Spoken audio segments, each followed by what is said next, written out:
This is the incredible story of Matthew Allen, a teenager who managed to survive alone in the Australian bush for 9 weeks.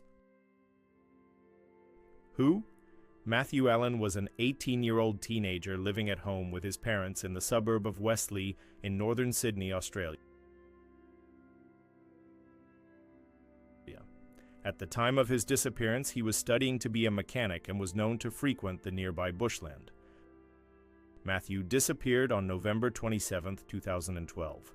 He was not located until nearly 9 weeks later, on January 27, 2013. During this time, he spent 63 days, 18 hours, and 21 minutes alone in the wild. Matthew was found by hikers just 2 kilometers from his home near the end of a walking track close to where he lived. What happened? Matthew left home in November 2012 without notifying anyone. There was no phone call, no text message, no bank activity, and no trace of where he might have gone. Concerned when he didn't return home that night, his parents contacted the police, who began searching for him. The first few days brought no answers, but Matthew's parents refused to give up hope. They believed their son would turn up safe and sound, despite the time that had passed. Even when authorities told them they were shifting their focus from a missing person investigation into an investigation into his disappearance, they still had hope. A massive search operation was launched involving hundreds of volunteers, SES, and police. They scoured bushland and urban areas near where he lived in the hope of finding him, but for weeks there was no sign of the teenager. Fears began to grow that he might never be found. As days turned into weeks, the search became more difficult. Record high temperatures of over 45 degrees Celsius made it hard for Matthew to have survived in the thick bush. These conditions reduced his chances of survival to almost zero. How did he survive? So how did Matthew survive for 9 weeks? In the Australian bush, experts say it's the combination of hot weather, dry conditions, and dense bush that made this survival feat so incredible. At first, Matthew had access to water.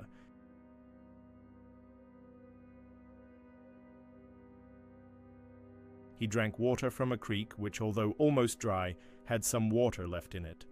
This would have helped him survive the first couple of days, but after that, all bets were off. He didn't collect rainwater, nor did he have any other means of getting water during the next 2 months. Instead, he likely went without. It's amazing that he survived this long without water. Matthew also likely had minimal food. He may have caught small animals such as lizards, frogs, or snakes, or perhaps he ate vegetation. But he mostly survived on water and any scraps he had with him. Where? Once Matthew was reported missing, extensive searches were conducted across the area where he lived and the surrounding regions. Despite the involvement of hundreds of personnel and volunteers, there was no sign of Matthew or any indication of what might have happened to him. It wasn't until almost 3 months after he vanished that a breakthrough occurred. On January 27, 2013, 2 men located Matthew while hiking in the area. They heard some noise in the bush and upon investigation discovered him lying on the ground. Matthew had managed to survive for 63 days in the harsh Australian outback. In the days prior to his rescue, Matthew had become increasingly desperate. With no food or water, he began drinking from a creek. However, this creek was extremely dirty.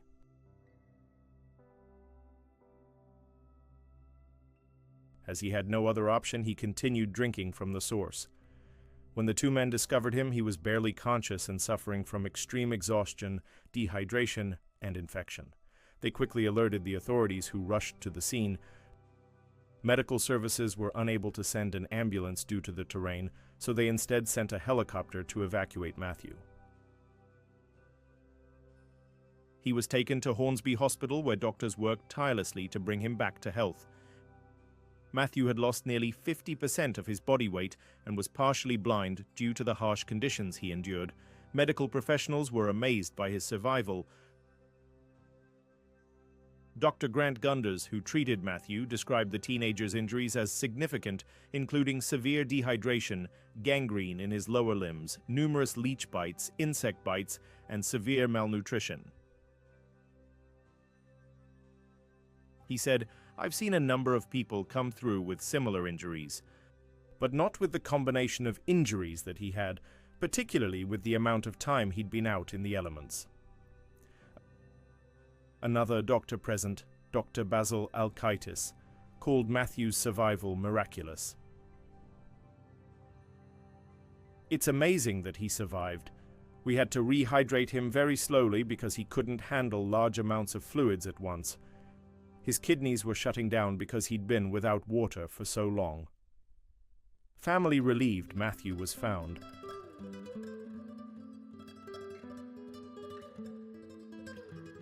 Matthew's family was relieved he was found alive, but said he was in a critical condition. "We just want to thank everyone who has helped look for Matt, and just want people to know that he is still critically ill," his father Peter said outside the family home. "He's got a long way to go." Law enforcement called his survival incredible, but they weren't sure how he managed to endure the ordeal. Inspector David Gregg said Matthew was found about 2 kilometers from his home address, close to the end of a walking track. "I think it's an incredible survival story.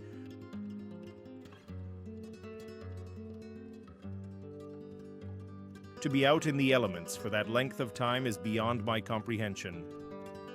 Certainly, our officers who are out searching, and even the search and rescue helicopter crew, were amazed to find someone alive.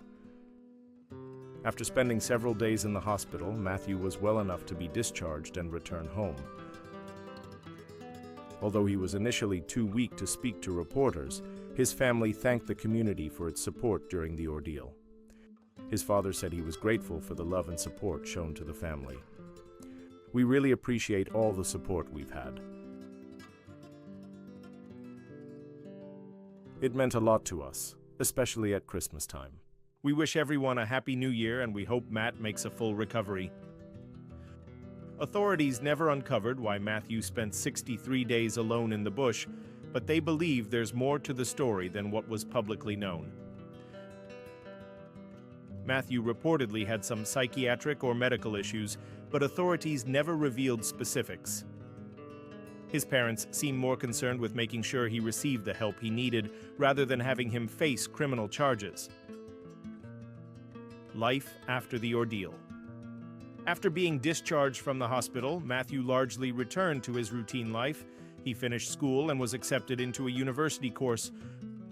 Reports indicate he appeared to be doing well and making progress in his recovery. But the full extent of his ordeal and the underlying reasons behind his actions may never be fully known. What can we learn from Matthew Allen's survival story? There are several lessons that can be learned from Matthew's experience. Firstly, the importance of water cannot be overstated.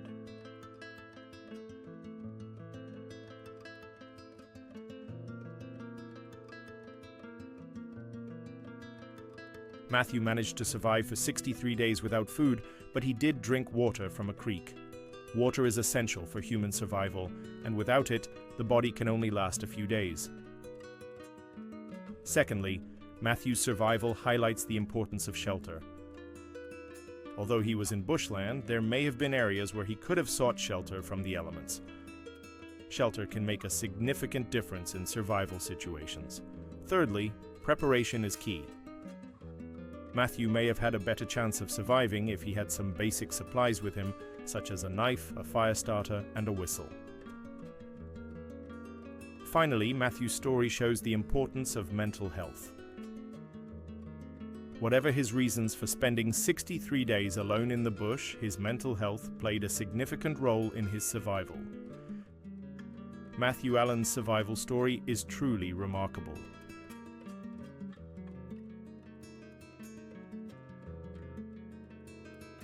To survive alone in the Australian bush for 63 days is an incredible feat.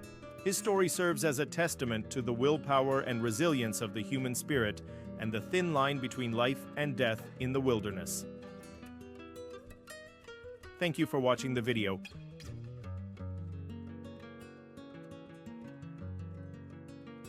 Please leave a like if you enjoyed the content and consider sharing it with others. If you have any additional information or insights about this case, please feel free to comment below. Your comments are valuable and contribute to a better understanding of these cases. I will also share with you the story of a woman who got trapped in a snowstorm for 10 whole days. And just imagine, she was buried under the snow up to her SUV's windows. This is something that you wouldn't believe happened in real life. But stick around till the end, and you'll find out how she managed to survive this catastrophe. It all started when the main character, Cheryl, decided to drive through the snow-covered mountains of Nevada County. It was a winter holiday season. Cheryl wanted to visit her friends in Truckee. However, after some time driving, she missed a turn and suddenly found herself on a forest road which quickly turned into a bumpy track. At that point, she should have realized that it wasn't a way to Truckee, but the stubbornness made her drive further. And then she realized that she was out of gas. Cheryl stopped, got out of the car, and tried to look for a place where she could get a signal on her phone. But there were no mobile operators in these parts. She drove about a mile further and realized that she had no other choice but to wait for help right here. The SUV was completely out of fuel, and getting out of the car was dangerous. That's because she might have never been seen again. The temperature outside was about 40 degrees Fahrenheit. Soon, the snowfall intensified. Each minute the temperature was getting lower. Cheryl started to panic. She understood that she would soon be buried under the snow. She called 911. Fortunately, the connection was poor and the dispatcher could barely hear her. The woman asked them to send help and then hung up. There was nothing else to say. Cheryl spent the first night in the open air. By morning, her car was completely covered in snow. All she could do was wait for help. Only occasionally she would move to make sure that her extremities weren't frozen. And she also took off her clothes to put on another layer. She didn't take off too much at once. This helped her keep warm and not waste energy. The woman also drank water from the bottle. She had some snacks in her bag, but she didn't eat them. She was saving them. Even though she didn't want to admit it, she knew they would run out sooner or later. So every piece had to be accounted for. Throughout the second day, Cheryl was already starting to feel hungry and thirsty. She was still hopeful that rescuers would see her and throw in some water and food. But that didn't happen. Cheryl ate crumbs from her pockets. She also licked the wrappers from juice boxes and bottles. And when it got really tough, she resorted to licking her own arms and legs. She did everything so as not to waste the precious water. If she drank water without wetting her mouth, she could easily swallow it in a couple of seconds. So she had to wet her mouth first. At night, Cheryl curled up in the back of her SUV with a blanket over her head. She tried to keep calm and distract herself by reading a book. But after some time, she felt the danger creeping up on her. Her limbs became heavy and she almost fell asleep. Cheryl poured out her heart to the sky. She talked for a long time. When you are alone and scared, talking is a good way to calm your nerves. But it didn't last too long because at some point, the woman simply lost her voice. Then she slept with her eyes open. When she woke up, she started to scream. She shouted as loudly as she could so that someone could hear her. But her cries were swallowed by the wind and she fell asleep again. Every time she woke up, Cheryl started to hope that everything would work out well. And each time she was disappointed. She spent 4 more nights like this. On the 9th day, the woman noticed that the weather had improved a little. The clouds had dispersed and the sun was shining brightly. She saw that the snow had piled up in front of the SUV. And the woman thought that maybe she could dig herself out of there. Cheryl gathered all her strength and started to claw at the roof of the vehicle. She couldn't move the snow and the branches. She even hurt her hand and started bleeding. But she didn't stop. She continued to pull herself together and tried again and again until finally the metal gave way. She was able to free the car and go outside. She started walking towards a small town located 1 mile away. It took her more than half an hour to walk that distance. She was exhausted. Her hands were blistered. But when the woman came out to the road, she saw cars passing by. Cheryl waved her hand and shouted. Fortunately, one of the drivers stopped and asked if she needed help. Of course, she agreed. The man called the police and they took her to the hospital. Doctors checked her for hypothermia, dehydration, and exposure. And most importantly, they warmed her up. The woman told everyone that she spent 10 days in a snowdrift and that she was very surprised to be rescued. Cheryl's daughter shared that her mother said she did everything she knew to stay alive. After she was medically cleared, Cheryl flew home to Virginia with her family. They were very happy to see her. And since then, the woman has been resting, recovering from this terrible experience. When her relatives and friends visited her, Cheryl shared that she still can't understand how she managed to survive this ordeal. In any case, she survived. And that's the most important thing. Cheryl's story proves two important facts about survival. The first fact is that you shouldn't abandon your car in a situation like this unless it is absolutely necessary. The vehicle provides excellent protection against the cold. It acts as an insulator.